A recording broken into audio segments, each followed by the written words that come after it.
The PAW by Natalie Jane Pryor, illustrated by Terri Denton. During the day, Leonie was a schoolgirl. At night, she was a cat burglar. While the world was asleep, she put on her cat costume and prowled the alleyways by moonlight. Nothing was safe when Leonie was about. The police were baffled and said so. I'm baffled. Newspapers printed stories about her. They called her the PAW. Leonie was unstoppable. She stole bracelets from rich ladies with complicated burglar alarm systems. Necklaces from high-rise apartments, and famous paintings from private art galleries. Do you think the guide should be watching the painting? Once, just to prove she could do it, she took an old gentleman's false teeth from the glass by his bed.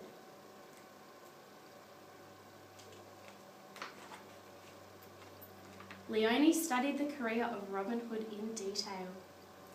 She fed stolen caviar and turkey to starving cats and left $50 notes for orphans when their teeth fell out.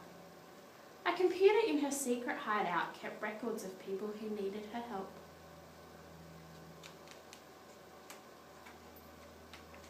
One night, while travelling to a burglary on her jet-propelled tricycle, Leonie met a policeman. "I've been to a fancy dress party," she said.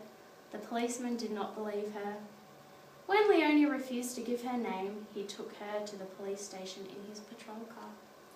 Later that night, she escaped through a double-barred window. Can you see that she always leaves a paw print? Leonie hooked her tail over her arm and strolled down the street. Not far from the police station was a shop that sold opals. Above it was a flat where the owner lived. Leonie had been there before. She remembered some delicious biscuits she had found and decided that they were worth another visit.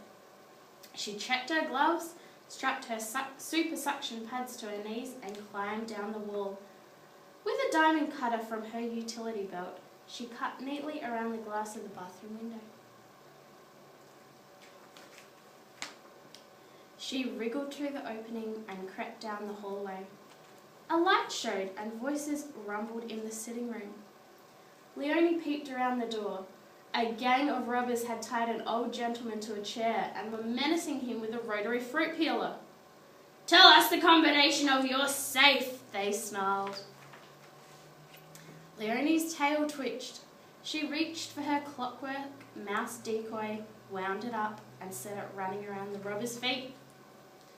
Then, with a single bolt from her suction gun, she knocked the fruit peeler right out of the robber's fingers.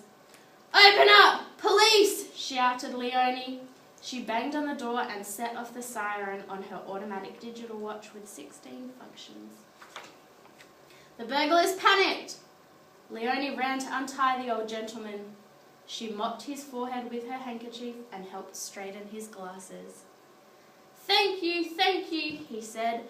"But who are you?" "I'm the PAW," said Leonie, and she returned his false teeth just to prove it. The old gentleman put in his teeth and got out the delicious biscuits. He and Leonie drank strong tea from a silver pot and chatted about her career as a cat burglar. Afterwards, he opened his safe and gave her a priceless opal as a reward. Leonie memorised the combination for next time. "Do come again," the old gentleman said politely. "I will," Leonie promised. They shook hands and Leonie climbed out of the window and down the wall. Can you see she's left her paw print again? She didn't need the opal for herself, so she put it in a Salvation Army box with a note. The sun was starting to come up and burglars all over the city were finishing work. Leonie hitched a ride home on the top of a milk truck. Back in her hideout, she changed from her cat costume and into her pyjamas and arranged her bed so it looked as if she'd slept there. Her father father was making breakfast in the kitchen. "What are you doing up so early?" he asked as he handed her some toast and milk. "Just prowling," said Leonie, and she poured her glass of milk out for the cat.